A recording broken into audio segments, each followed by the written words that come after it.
অবশেষে দীর্ঘদিন অপেক্ষার পর আজকে আমার প্রজেক্টে গাছের চারা রোপণ করলাম।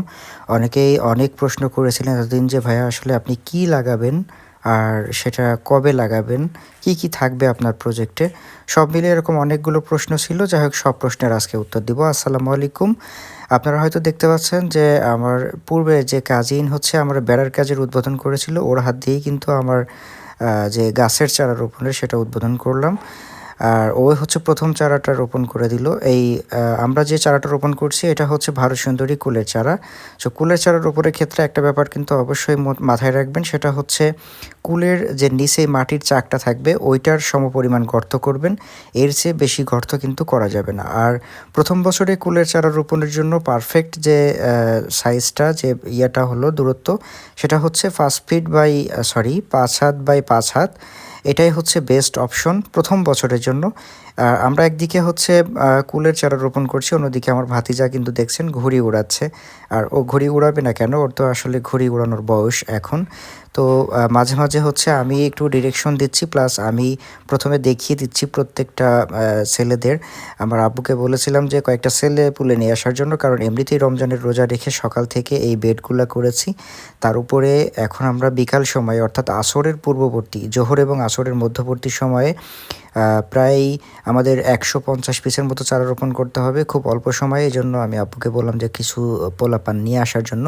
তো কিছু প্রতিবেশী যে ভাতিজা তাদেরকে নিয়ে আসছে আব্বু, এবং ওদেরকে দিয়ে আমরা হচ্ছে চারার কাজগুলো করাচ্ছি। মাঝখানে আমার আব্বুকে হয়তো দেখতে পাচ্ছেন যে উনিও একটা চারা রোপণ করে দিলেন এবং বললেন যে এটার নাকি খুব ভালো ফল আসবে।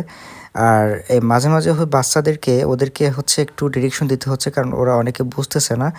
আর কুলের চারা রোপণের ক্ষেত্রে একটা ব্যাপার অবশ্যই মাথায় রাখবেন, সেটা হচ্ছে কুলের চারার জন্য কিন্তু খুব বেশি পরিচর্যা, মানে মাটি প্রস্তুতের খুব বেশি দরকার পড়ে না। কিন্তু আমি যেহেতু এখানে তরমুজ করব এই একই বেডে, তো আমি এই তরমুজ করার জন্য মাটিটা কিন্তু বেশ ভালোভাবে উপর্যুপরি প্রস্তুত করে নিয়েছি। আপনারা হয়তো পূর্বে ভিডিওটা দেখলে বুঝতে পারবেন।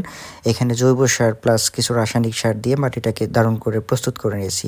কুলের চারা ব্যতীত অন্য যে সকল চারা রয়েছে, পেঁপে চারা-টারা, এগুলো যখন আপনারা রোপণ করবেন তখন অবশ্যই গর্তের মধ্যে শিকড় যাতে নষ্ট না করতে পারে, এই জন্য আপনারা ফুরাটান অবশ্যই দিয়ে নেবেন।